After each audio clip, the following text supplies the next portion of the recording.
Good afternoon, everyone, and we're going to start today's webinar on Great Decisions 2021, Global Supply Chains and National Security. And we will be introducing our esteemed presenter from the Brookings Institution, David Dollar, in just a minute. But before we do, just a few words from the top, which will be familiar to those who joined us and new to those who it's first time. This is a WorldOregon webinar, and we appreciate your membership and support of WorldOregon to make this possible. If you're not a member, we encourage you to become one at worldoregon.org. As a Zoom webinar, everyone except for WorldOregon staff and the presenter are muted with your video off. You can raise questions in the Q&A function of your Zoom bar, and in the chat, we will post links to articles or to buy tickets or different things like that. So if you could try to post your questions in the chat, in the Q&A, that will make it easier for Tim and me to manage it. After Mr. Dollar's presentation, Tim will come on and moderate questions raised in the Q&A. On the subject of great decisions, if you haven't had a chance yet to buy your Great Decisions book, encourage you to consider doing so. We'll post in the chat here the link to the Foreign Policy Association in New York, which is selling these online, and you can get a Kindle version as well. I would also note that another thing that the Foreign Policy Association is now promoting, which looks quite interesting, is called America in the World, Visionaries Speak. It is a new publication with a bunch of essays out. That is also posted. The link to purchase that is on the Foreign Policy Association website. I just posted in the chat. Before we dive into today's talk, a huge thank you to everyone who joined us last night for the International Speaker Series. It was a quite invigorating, challenging, compelling conversation with Nicole Hannah-Jones of the New York Times 1619 Project. So thank you again for all that joined. If you didn't and you're interested in joining us for the next one, it's on February 25th on COVID-19, the path to recovery, with a noted public health journalist, Maren McKenna, in conversation with OHSU infectious disease specialist, Dr. Marcel Kurland. I will post in the chat where we're having tickets are available for the three-part series. At some point later, we will put on individual tickets. At the moment, we're doing the three-part series, and we encourage you, if you haven't already bought the four-part series, to buy that. And now, without further ado, let's dive into today's discussion. Great Decisions 2021, Global Supply Chains and National Security. A few words about our presenter. David Dollar is a senior fellow at the John L. Thornton China Center at the Brookings Institution, a well-noted think tank that we partner with often. And he's the host of the Brookings trade podcast, Dollars and Cents.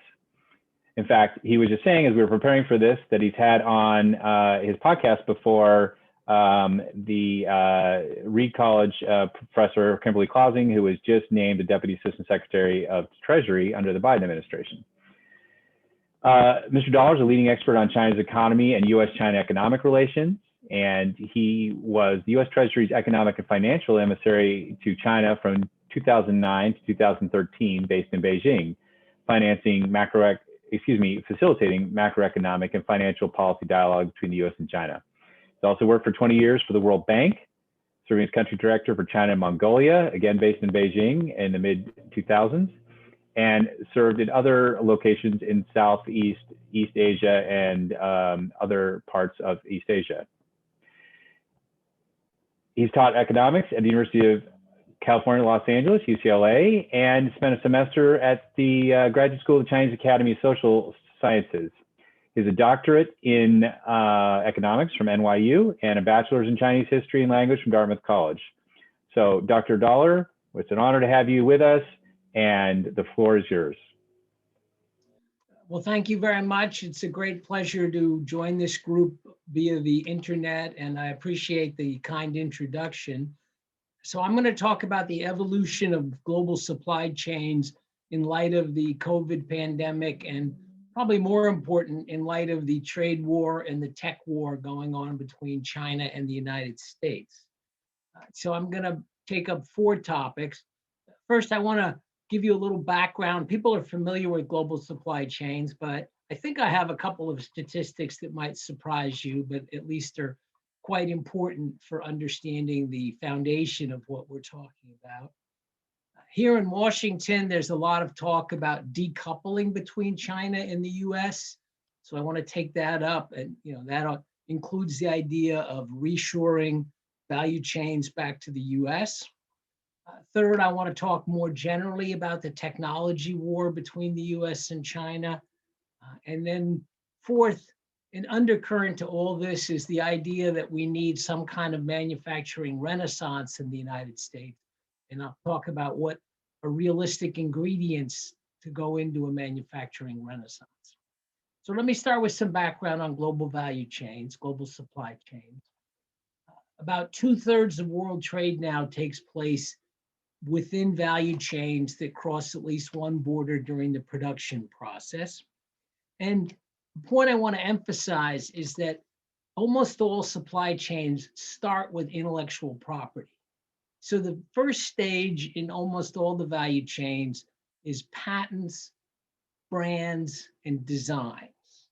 And to be frank, this is really the specialized role of the United States, and to a lesser extent, Europe and Japan. But it's primarily American firms, American multinationals that own the intellectual property and manage these supply chains. If you think of the 500 biggest US firms, basically the Standard & Poor's 500, a recent estimate is that 85% of their value corresponds to intellectual property. So it used to be big firms owned a lot of physical assets, and that's really not very true in the United States anymore. A big firm like Apple owns almost no physical assets. They don't own any of their production facilities. They own patents, their brand name, the design of their products. I'm talking to you, I'm talking to you on a Hewlett-Packard laptop, but I do a lot of my presentations on various Apple products. But I think that is an important reality, that the value chain starts with the intellectual property, much of which is owned by US multinationals or European or Japanese multinationals. And then increasingly, the actual factory production takes place in the developing world. And China in particular, China is known as the factory of the world, and there's some truth in that. It has the largest share of of the manufacturing value add. But if you think about what I've said, it's kind of a funny distinction to talk about manufacturing value added versus service value added. So Apple's contribution to its products, Apple's considered a service sector firm. So all its contribution goes into the statistics as service sector. And to the extent that they're getting paid for the use of those patents, that shows up as royalties in the balance of payments. But China in particular is the place where the physical production takes place, and that's manufacturing value added in our accounts. Now, and should also add that increasingly multinational firms sell their output in the developing world. So we may still have this antiquated idea that firms go overseas, produce at low cost, and then export back to the US. Of course, some of that happens, but it's increasingly irrelevant. Well, I probably shouldn't say irrelevant, but it's of diminishing relevance. So for the American firms in China, 80% of their output is sold in China. So firms are putting part of the production there, partly because there's low-cost manufacturing production, but also a very important factor is they're selling 80% of the output that they produce in those facilities. They're selling 80% of that in China. So that gives you a framework for thinking about some of these issues. When we talk about reshoring back to the US, for a lot of firms, their value chain is primarily aimed at producing and selling in China. This would be true for all the US auto companies, for example. They're producing and selling in China. So it's hard to think of the logic of reshoring when your customers are there in China And I don't want to overemphasize the role of China because this is a more general phenomenon that the developing world is becoming the center of manufacturing value added, and an increasing share of output is actually sold into those markets because they're all, they're developing means they're relatively lower income and they're growing more rapidly than the United States. I should also add, in light of this first point I'm making, is you can understand why both the US and China are unhappy. The Chinese are unhappy because they feel they're dependent on American technology, and that America can cut that off, as we've done with supplies to Huawei, for example, and other Chinese firms. So the Chinese are unhappy about their position in the value chain, that the IP is mostly owned by firms in advanced economies. On the US side, there's a lot of unhappiness that the manufacturing physical production takes place in China, and that there's been a declining share of manufacturing employment in the US. At this point, only 8% of our labor force in the US is involved in the production part of manufacturing, working in manufacturing production facilities.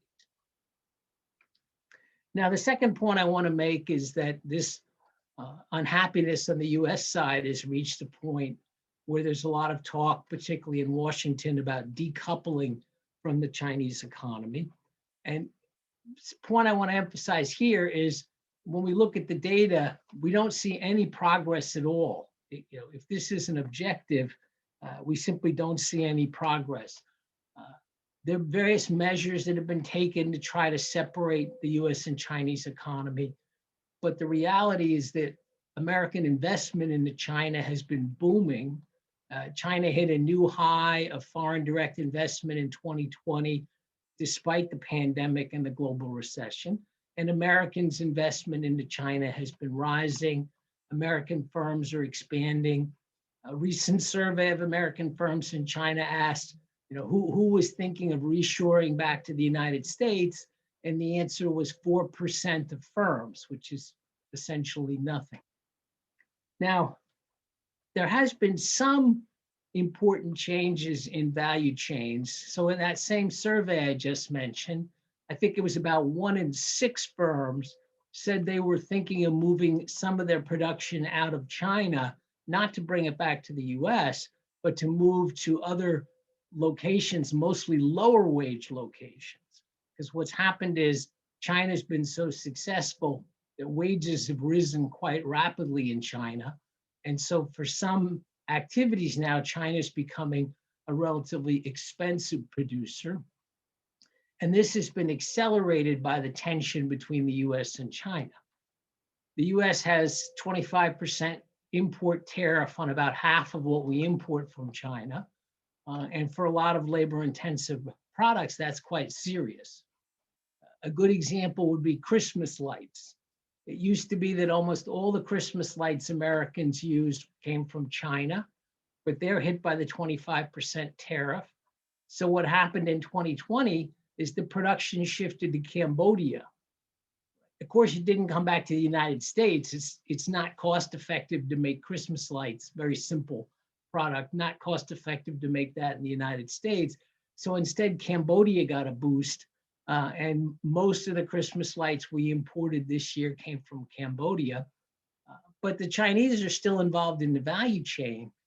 There are a lot of products where China has moved up into what I call the middle of the value chain. So China's producing the equipment used in production. They're producing the more sophisticated components. So when you look at the 2020 trade data, China had a big surge in exports to ASEAN countries. Cambodia is one example. Vietnam is actually the poster child for this. China had a big surge in exports to Vietnam. Vietnam had a big surge in exports to the United States. So in the midst of this trade war, when you actually look, first when you actually look at the trade data, there was surprisingly little change in US-China trade. I'm citing a couple examples, but overall, there really wasn't that much change. in US-China trade. According to the Chinese data, American imports from China actually went up last year despite the recession. They went up by about 8%, despite 25% tariffs on half of products. But then you go to a more micro level, and there was a huge surge of imports of electronic products, which are not covered by the tariffs, and which Americans are using for remote work and remote leisure. On the other hand, there was a decline in American imports in a lot of the product lines that have the 25% tariff. So the trade war is definitely having some impact on value chains. But I would say this is mostly driven by economics, and it's a healthy thing that the labor-intensive final stages are shifting to countries like Vietnam and Cambodia. Indonesia is another good example. Those countries are all poorer than China. Wages are lower there, and it's helping their development as some of the production is moving there. But as I said, China's exports to those countries have surged. An interesting development in 2020 is that ASEAN, that's the Association of Southeast Asian Nations, those 10 countries became China's biggest trade partner in 2020, while the US dropped down to number 3. So we definitely see some evolution of value chains in light of these developments. And the last thing I'll say on this second point is that within the last couple of months, China has signed 2 big international trade and investment agreements. One of those is the Regional Comprehensive Economic Partnership involving China, Japan, South Korea, Australia, New Zealand, and the 10 ASEAN countries. And that agreement is reducing tariffs, particularly on parts and components. It has very simple rules of origin. And so that's going to solidify Asia's central role in value chains. The other agreement I'll come back to, that's an investment agreement between China and the European Union. Now, the third point I want to make is that while I don't see that there's much evidence of actual decoupling in any significant sense between China and the US, there is definitely a technology war going on between China and the United States. From the US side, we're, I think, quite legitimately trying to protect certain technologies. We're worried about some specific Chinese firms like Huawei, which is a big private firm in China with ties to the Chinese military. There are other firms in China that are closely connected to the military and the security apparatus. And so we're trying to deny the export of technology to those firms by limiting the sale of parts and components or the licensing of technology or Americans investing in certain firms in China. And I think a lot of that, I think, is well designed and well planned. To me, the principle is trying to identify particular technologies or firms connected to important national security issues, and then limiting the economic exchange in both directions in particular sectors and for particular firms. So I want to be clear, I don't think there's much progress in wholesale decoupling between China and the US, which I personally would not be in favor of. But I do think we are making some progress in a kind of technological separation in some specific areas. Again, it's not general. American firms are increasing their research activities in China. There's a huge share of scientific papers are co-authored between American and Chinese scientists. I think a lot of that collaboration in areas that are not closely tied to national security, I think a lot of that is healthy and it's definitely going on. It's obviously been hindered a little bit because of travel restrictions, but so much of that is taking place through internet conferences. And I have co-authors around the world. I've got co-authors in different places around the world. Even before the pandemic hit, we mostly operated through video calls and email and exchanging documents. Now, the Chinese also have their worries on the technology side. As I said, they're not happy that they're dependent on Western technology. And sometimes we make out China to be 10 feet tall, and I can assure you it's not 10 feet tall. The average technology level across the Chinese economy is quite low. That's why our per capita income is 6 times higher than China's per capita income. So for many sectors of the economy, China is far behind technologically, but they are making advances in particular areas like artificial intelligence, drone technology, various things involved in surveillance, facial recognition. And so there are legitimate worries, on the US side, as I already said. And then on the Chinese side, given this partial technology decoupling, the Chinese would like to be more self-sufficient in areas like sophisticated semiconductors. So they definitely have an industrial policy aimed at building up certain sectors. I would say in many ways their policy is contradictory. Some of it has a clear protectionist thrust. So, their Ministry of Industry has put out aspirations that, and I believe it was 70% of semiconductors that they use would be produced in China. I mean, they're far, far away from that. That doesn't seem like a particularly realistic goal. But at the same time, I mentioned those 2 international agreements China signed, and one that involves Japan and South Korea, the one in Asia. The other agreement is an investment agreement with the European Union, which will open up new sectors of the Chinese economy to foreign investment. And that's the contradictory part of their policy. Some of their officials recognize that having multinational firms come in and bring advanced technology, bring that, the intellectual property that I started my talk by emphasizing, that's basically a positive thing for the Chinese economy. And so that deal with Europe includes strengthened protection for intellectual property rights, opening up more sectors of the economy, ending forced technology transfer. But China's a big, complicated place. So we're going to have to wait and see how that opening works out for the European firms. And I think we'll find that there are these contradictions, that opening up to foreign investment and competition, that's probably the smartest way to speed up your technological development, but there will be elements of industrial policy in China focused on building up particular technologies, putting government money, particularly into state enterprises for research in artificial intelligence and surveillance technologies. So it's not going to be a simple, clear picture.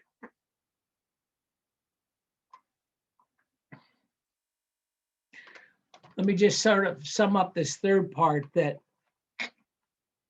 related to this whole issue of value chains is that the various measures I've described the US is taking, they all interfere with value chains in a certain way. For example, not selling sophisticated components and semiconductors to Huawei disrupts that value chain. Not allowing Americans, either firms or people, to invest in certain Chinese firms and areas, so that interferes. Yeah, I think it's rational to have a policy that brings about these kind of obstacles in areas that have clear relation to national security. Now, you've also heard some unhappiness that early in the pandemic, America seemed very dependent on various imports from China, masks, for example, protective gear, etc.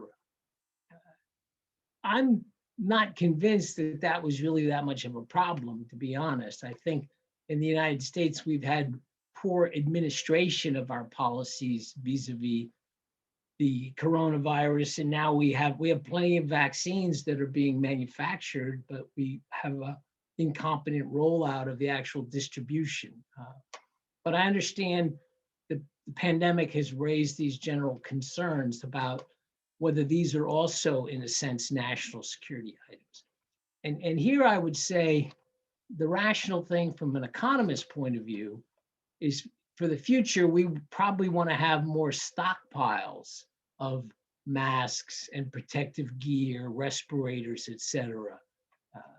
But the notion that we should, say at the extreme, ban imports of these things so that production, all stages, completely take place in the United States, this would be an expensive and an irrational response to the problem.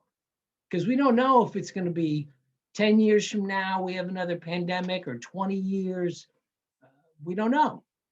If we have a stockpile, then we're buying a little bit of insurance so that if there is another pandemic, if there's a problem with global supply, we've got a few months, and it's actually an effective administration could retool our economy, certainly within 2 or 3 months. I mean, we certainly proved that during World War II, that we can retool the economy very dramatically within 2 or 3 months, as long as we have an effective administration.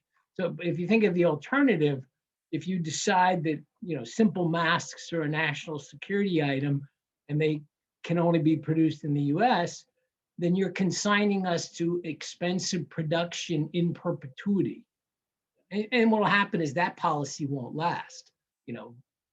First time we have a budget crisis, someone will look at that and say, well, my God, we're paying $100 per mask. We could import them for, I don't know, 5 cents per mask, for example. So we should recognize that cutting ourselves off from the international market in particular areas is going to lead to much higher costs. And we definitely do want that for certain national security items.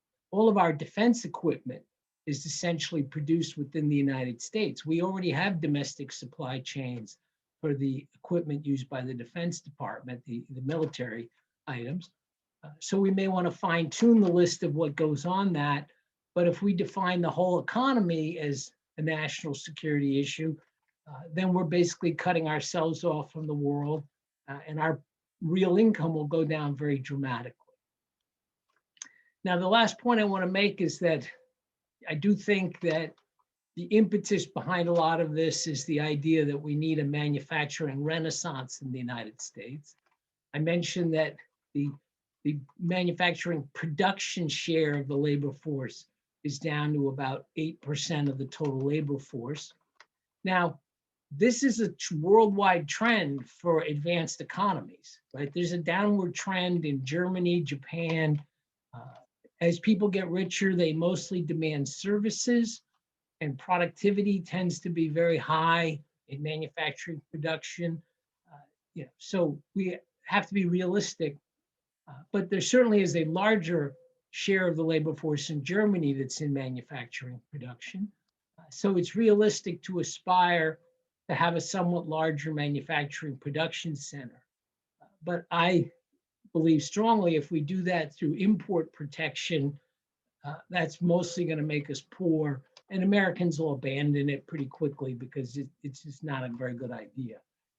Lots of other things could have a positive effect on manufacturing production in the US. I think we have to be realistic that we've let our infrastructure deteriorate very badly. That one's an obvious one for me, because the construction of infrastructure itself will create a lot of blue collar jobs, some of those in construction, but you don't need Buy American policies. We would end up using a lot of American equipment, steel, et cetera, because a lot of production takes place close to where the demand is.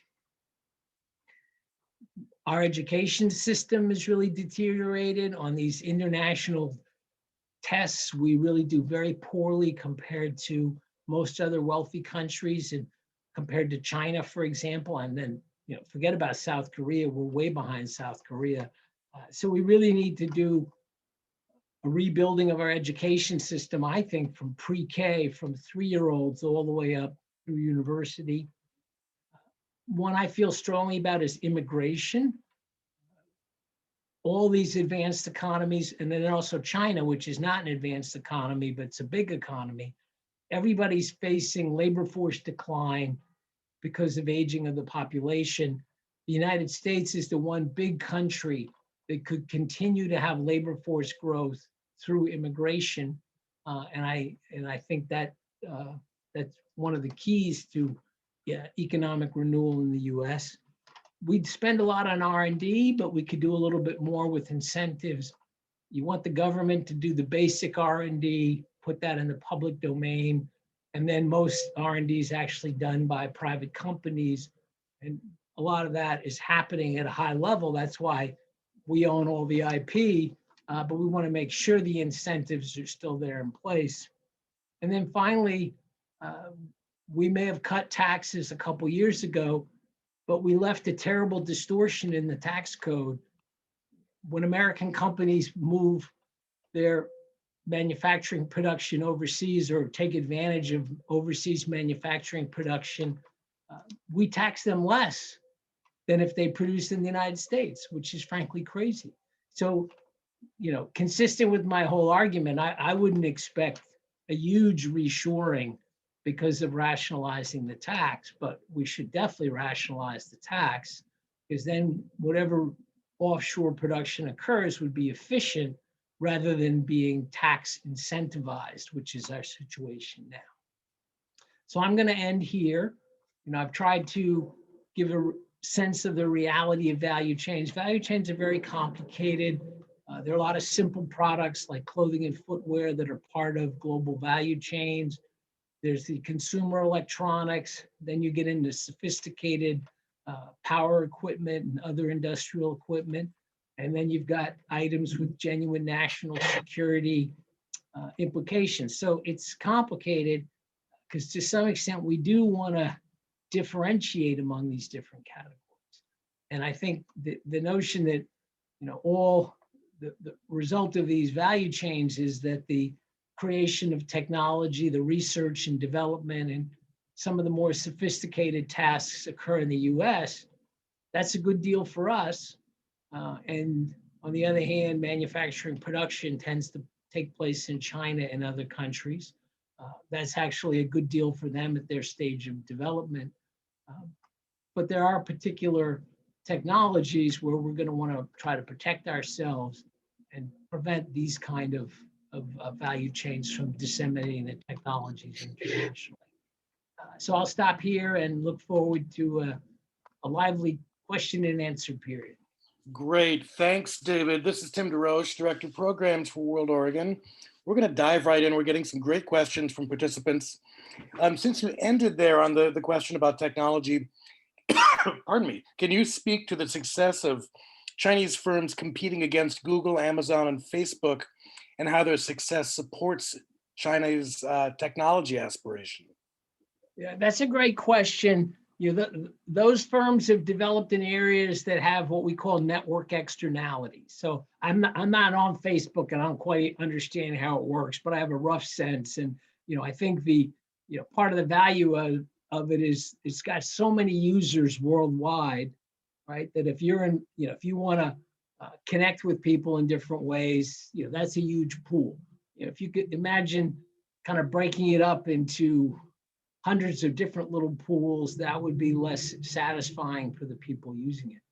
Now, China's big enough, that they have basically closed themselves off. I think all the firms you mentioned, definitely Facebook, Twitter, I think you mentioned Google, they're all basically not allowed to operate in China. And so that created the space for Chinese copycats to start up. And so you've got Tencent and Alibaba, which are basically copycat firms. But I think to be fair, those are private firms in China. And I think to be fair, they've actually introduced some very interesting innovations that go beyond what we have. So most people in China use those social media accounts to pay their bills. You just tap your cell phone against someone else's cell phone, or that's the most common. And that's how people make payments now. So they've created a very efficient real-time payment system, which we have not seen in our social media, for example. So I would say, yeah, they built that up through protection. They've introduced some innovations.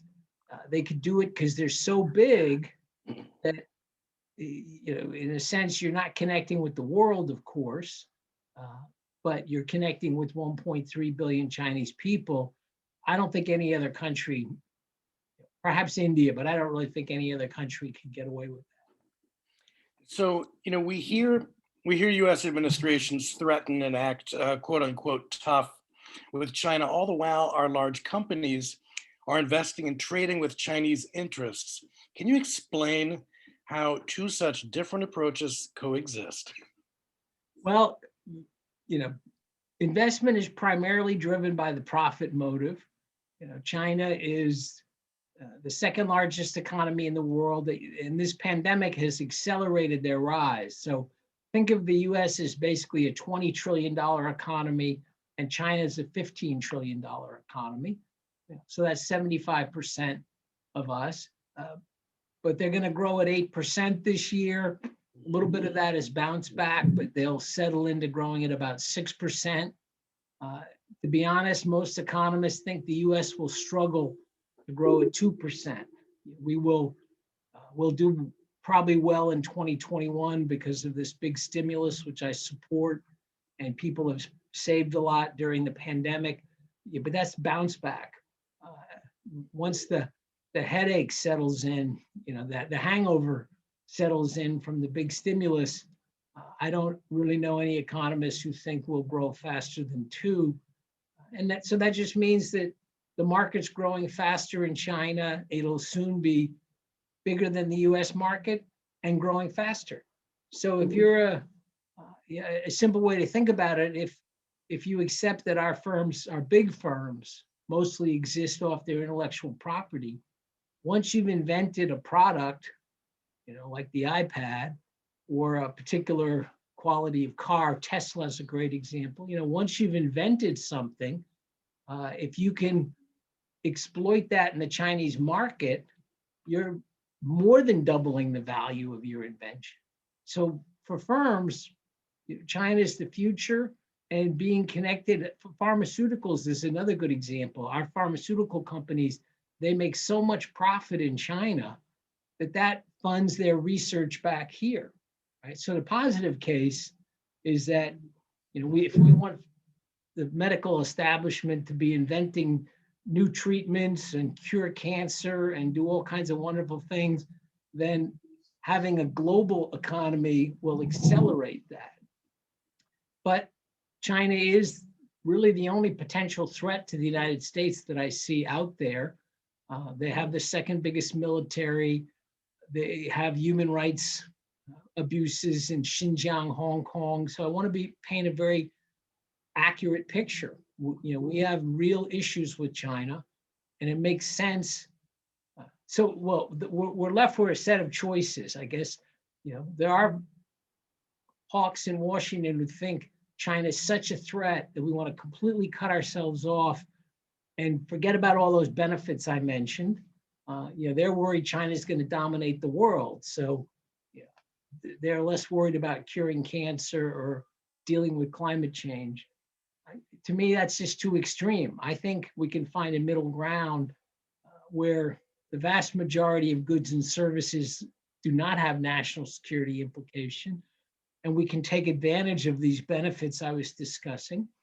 And then we do have to wall off some national security technologies. So on the subject of China's human rights, how might China's Hong Kong crackdown disrupt global supply chains?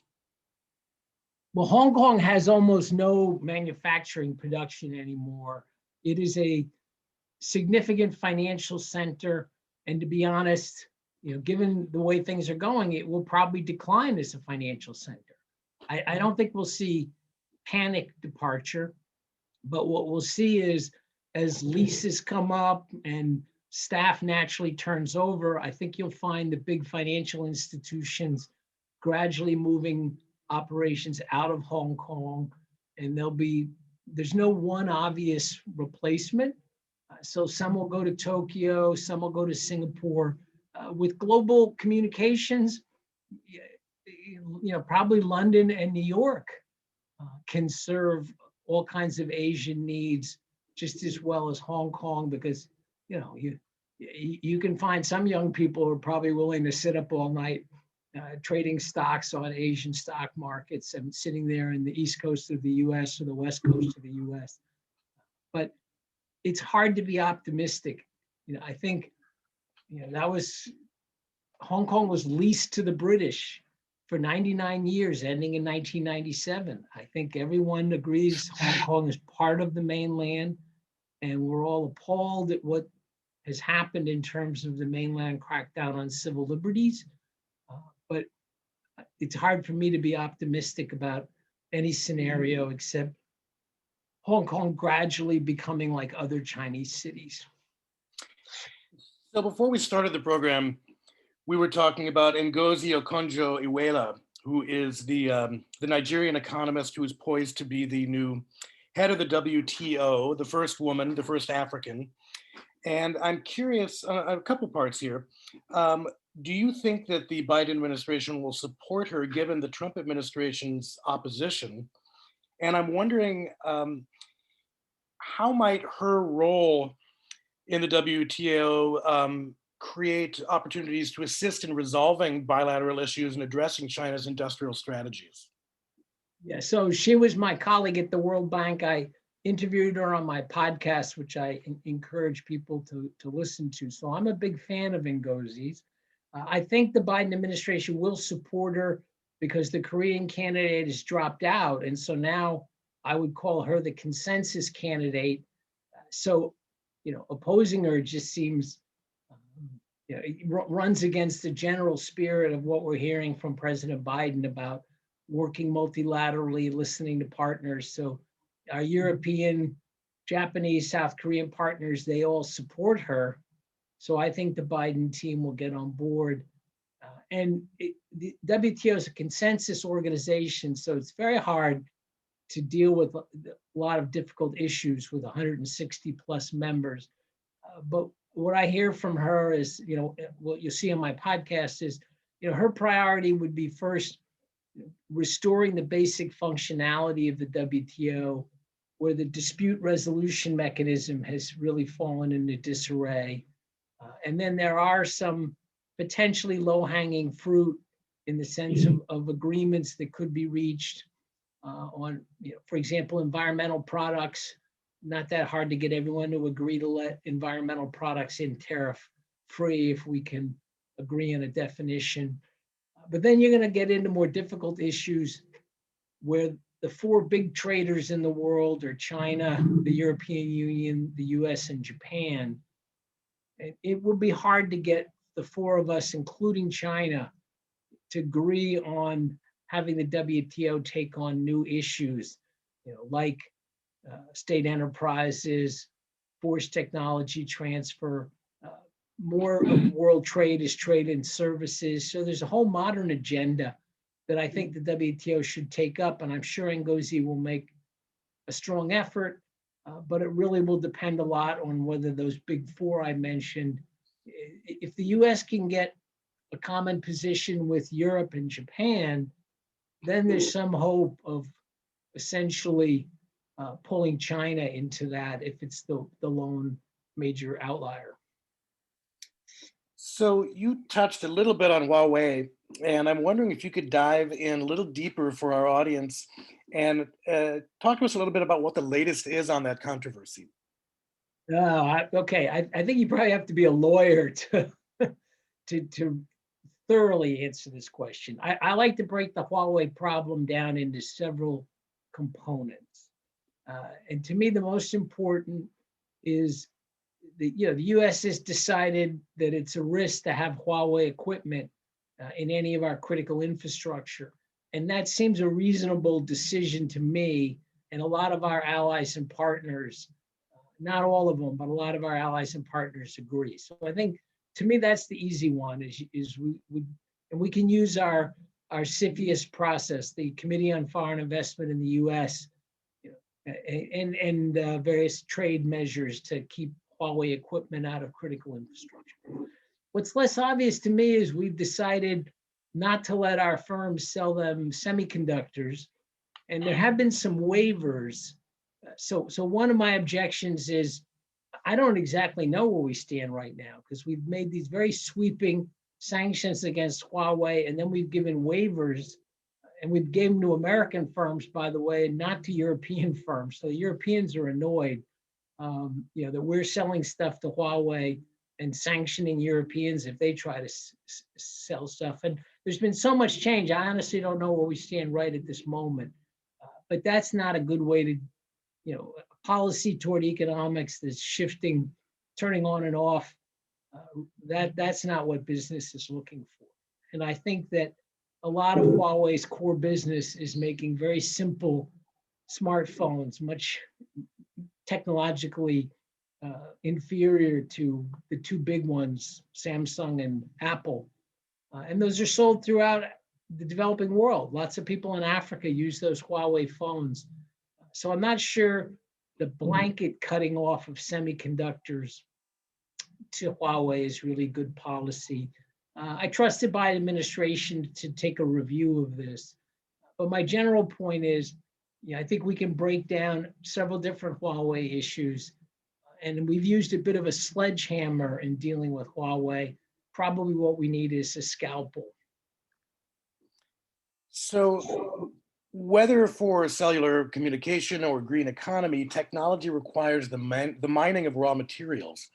In this regard, countries' advance in technology depends on access to these resources that are often in developing countries. So by outsourcing manufacturing overseas, does the US lose its competitive edge to accessing these raw materials? And to what degree does the competition between the US and China to provide aid to these developing countries further complicate the picture for supply chains? Right. So I do want to emphasize, the decline of manufacturing in the US is a relative issue. I cited the employment statistics. If I focused on production, I think manufacturing is about approximately 1/8 of the US economy, but we're so big that that's still an enormous manufacturing sector. So we definitely do still import, different types of metals and materials. And there was, aside from exploiting other developing countries, there was a concern that some of those were really being monopolized by China, that rare earth production. But what's happened in the last few years is there are new sources that have come online, including in the United States. So I definitely think Department of Defense should be, studying the supply chains that involve these rare earths and other particular metals and minerals, and make sure the U.S. still has access to that. I spoke pretty cavalierly about how our, economy could shift gears in 2 or 3 months if it needed to. But that's an excellent point, that, there are certain metals and minerals that we don't produce in the United States. And so having security of supply. But my general sense is, for most of these, especially now that there's new sources of rare earths coming online, but for other things like copper, important metals like copper, bauxite, iron, there are multiple sources around the world. And so I'm not worried that China is going to monopolize all these sources. The Chinese have made quite a bit of investment in Africa, for example, but we basically control the major sea lanes. So it doesn't really matter if China owns some of those resources in Africa. I mean, if there's real conflict between the US and China, we'll be able to assure our supply. So in your estimation, how might China's demographic imbalance, so many more older people than younger, affect its position in the global economy in years to come? Excellent question. I, again, rather cavalierly asserted that China is likely to be the biggest economy in the world in 10 years or maybe a little bit longer. And that's pretty safe because they don't have to grow that fast. They have 4 times as many people. But as you look out further into this century, then I'm much more optimistic about the US than I am about China. And one of the main reasons is because of this aging in China. It's more extreme than the aging in the US because they've had the one-child policy. They've changed policy, but Chinese people are not having more babies. It's a densely populated country. Housing's expensive, schooling's expensive. People are not responding with more babies. And it's not an immigrant-friendly country, partly because it's already very densely populated and it's got a lot of pollution issues. It's just not as attractive. I did mention immigration briefly, but thinking out toward further in the century, it's really important for us because we have an aging issue as well. Until the Trump administration policies, the demographers were projecting the US would end up with about 500 million people a few decades down the road. If we choke off immigration, then we're going to have the same aging problem as China. But if we have a significant balanced immigration, I'm in favor of letting people in at all skill levels. We definitely benefit. Portland, this, you benefit from immigration coming from Asia, for example, and a lot of the immigration from Latin America. These are highly educated people now. Plus, we obviously have unskilled people coming, and I think a balance is okay. If we get out to the later in the century and we have 500 million people, and I'm convinced we're going to be more technologically advanced, more productive, China's population is going to decline down toward or perhaps below 1 billion.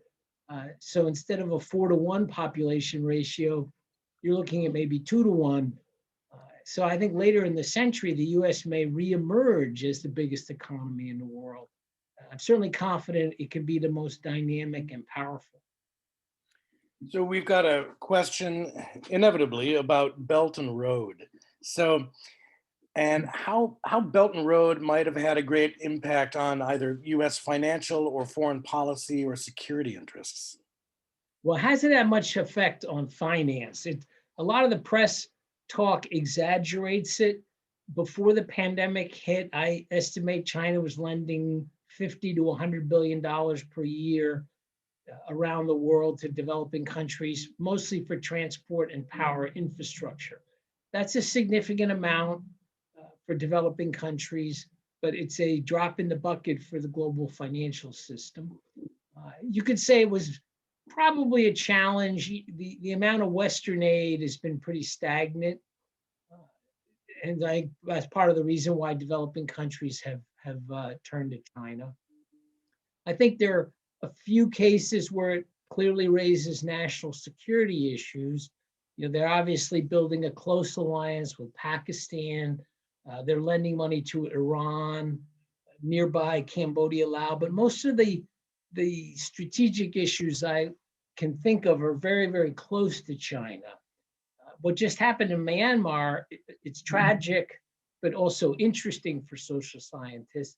The Chinese have gone out of their way to cultivate relations with Aung San Suu Kyi and the democratic forces.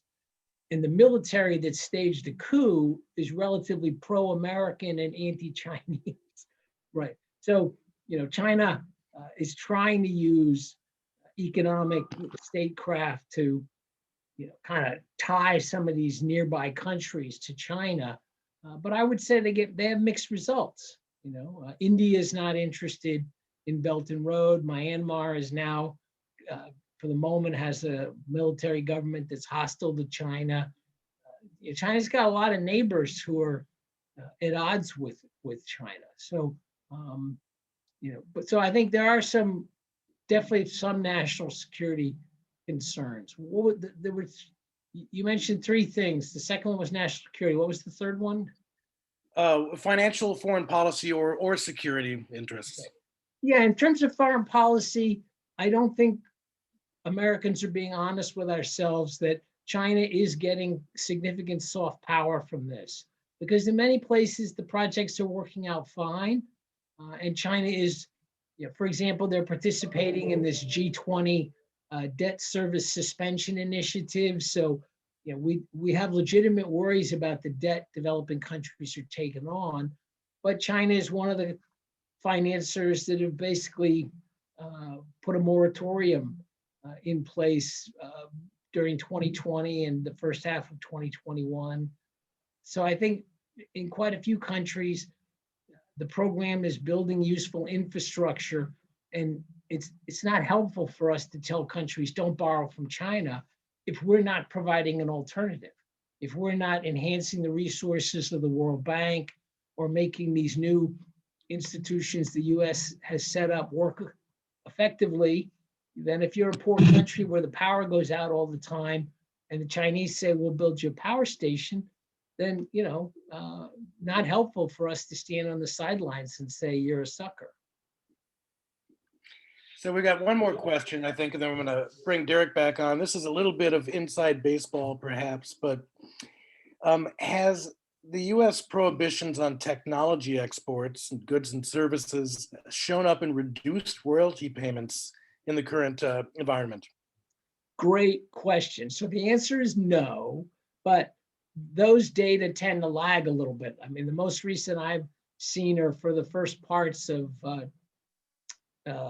2020. I haven't seen full year data. I don't think they put out full year data for 2020. So that'll be something to look at. But these things are all closely interrelated. Given that there was a surge of direct foreign investment into China in 2020, including lots of investment from Americans, it would be very surprising if there were a decline in royalties. I mean, we earn, despite all our complaining about intellectual property rights protection, we earn a lot of royalties on the IP. I started with the importance of IP, and that on the one hand earns royalties, but also it accounts for most of the profits of multinational companies. So when you add those together,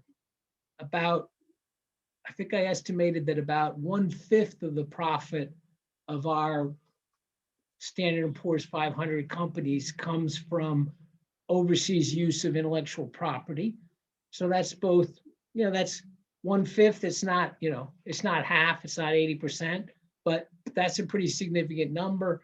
If you essentially we decouple, and there's more than just China involved, but I suspect if we decouple from China, we're really going to be decoupling from the world.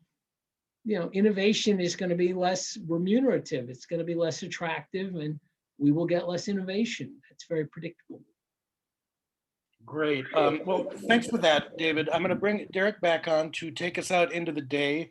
Really loved the presentation. I loved all the questions from our audience. And Derek, it's yours. Thanks so much, Tim. Thank you, Dr. Dollar. Invigorating conversation today on trade and supply chain, and it connects with some of the previous conversations we've had in this 2021 Great Decision Series. Thank you so much for joining us today. Join us next week at this time for a presentation on struggles over the melting Arctic with a Portland State University professor, where it should be a very important conversation. A reminder, I'm posting here in the chat that if you haven't bought International Speaker Series tickets, the 3-part series tickets are now on sale, and hope you can join us for the rest of that series. Dr. Dollar, thanks again, and we wish you well. I really enjoyed it. Thank you so much for inviting me. Audience, thanks so much for joining us. We'll see you next week, same time, same channel. All the best.